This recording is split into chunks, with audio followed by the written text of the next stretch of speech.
ከሰባቱ ሰማያት በስተጀርባ የጠፋው የብራና ሚስጥር። ሰላም ጤና ይስጥልኝ። ሰላም ብያለሁ። ሰላማችሁ ይብዛ። ቸር ተመኙ፣ ቸር እንድታገኙ። መልካሙን እሹ፣ መጥፎውን ሽሹ። ሁሉም መርምሩ፣ መልካሙን ያዙ። ክፋት ለማንም በጎነት ለሁሉም። ሰው አይሙት በሰው። ሰላም ለሀገራችን ኢትዮጵያ፣ ሰላም ለሰው ልጆች ሁሉ በሙሉ ይሁን። ቤቱ ቤተሰናያተ ነው።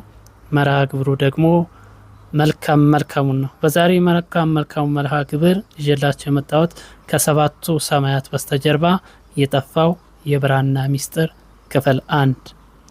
ይህ ታሪክ እንዲነገር አልተፈለገም ነበር። ለዘመናት በኢትዮጵያ ተራሮችና ገዳማት ውስጥ በሚስጥር ተቀብሮ የቆየ ያ ጥንታዊ ብራና ዛሬ በድንገት ተከፍቷል። በውስጡ የሰፈረው ጽሑፍ ግን ዓለምን ሊያስደነግጥ የሚችል ነው። ዛሬ ማንም ደፍሮ ያልተናገረውን ያንን የጠፋ ሚስጥር አብረን እንፈታለን። አመቱ 1940ዎቹ መጀመሪያ ነው። በአንድ ገዳም ውስጥ የሚኖሩ አረጋዊ አባት ሊያርፉ ጥቂት ቀናት ሲቀራቸው አንድ ወጣት ጠርተው መነኩሴው አናገሩት። ልጄ አሉት እየተንቀጠቀጡ፣ ይህንን የቆዳ ከረጢት ውሰድ። በውስጡ ያለውን ብራና ለሰው ልጅ የሚገለጥበት ጊዜ ገና ነው። ነገር ግን በሰማይ ላይ ምልክት ስታይ ያኔ ይሄ ምስጢር መውጣት አለበት አሉት። ያ ብራና ስለምን ነበር የሚናገረው? ስለ ዓለም ፍጻሜ ወይስ በኢትዮጵያ ውስጥ ተቀብሮ ስለሚገኘው ታላቅ መንፈሳዊ ሀብት?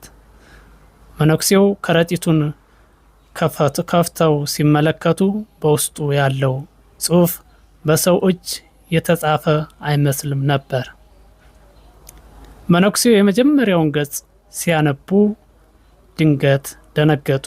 በብራናው ላይ የሰፈረው የመጀመሪያው ስም ያንተ ወይም ያንቺ ስም ቢሆንስ? ይህ ብራና አሁን የት ነው ያለው?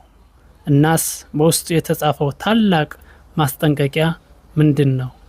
የዚህን አስደንጋጭ ሚስጥር በቀጣይ ዝግጅት ይዘን እስከምንመጣ እስከዛው ቤተሰብ በማድረግ ሰብስክራይብ በማድረግ ሀሳብ አስተያየታችሁን በማጋራት አብራችሁኝ ቆዩ። ስለነበረን ቆይታ ከልብ አመሰግናለሁ። አክባሪ ያክብርልኝ። ቸር ተመኙ፣ ቸር እንድታገኙ። መልካሙን እሹ፣ መጥፎን ሽሹ። ሁሉም መርምሩ፣ መልካሙን ያዙ። ክፋት ለማንም በጎነት ለሁሉም። ሰው አይሙት በሰው። ሰላም ለሀገራችን ኢትዮጵያ፣ ሰላም ለሰው ልጆች ሁሉ ይሁን። ቸር ሰንብቱ፣ ቸር ይግጠመን።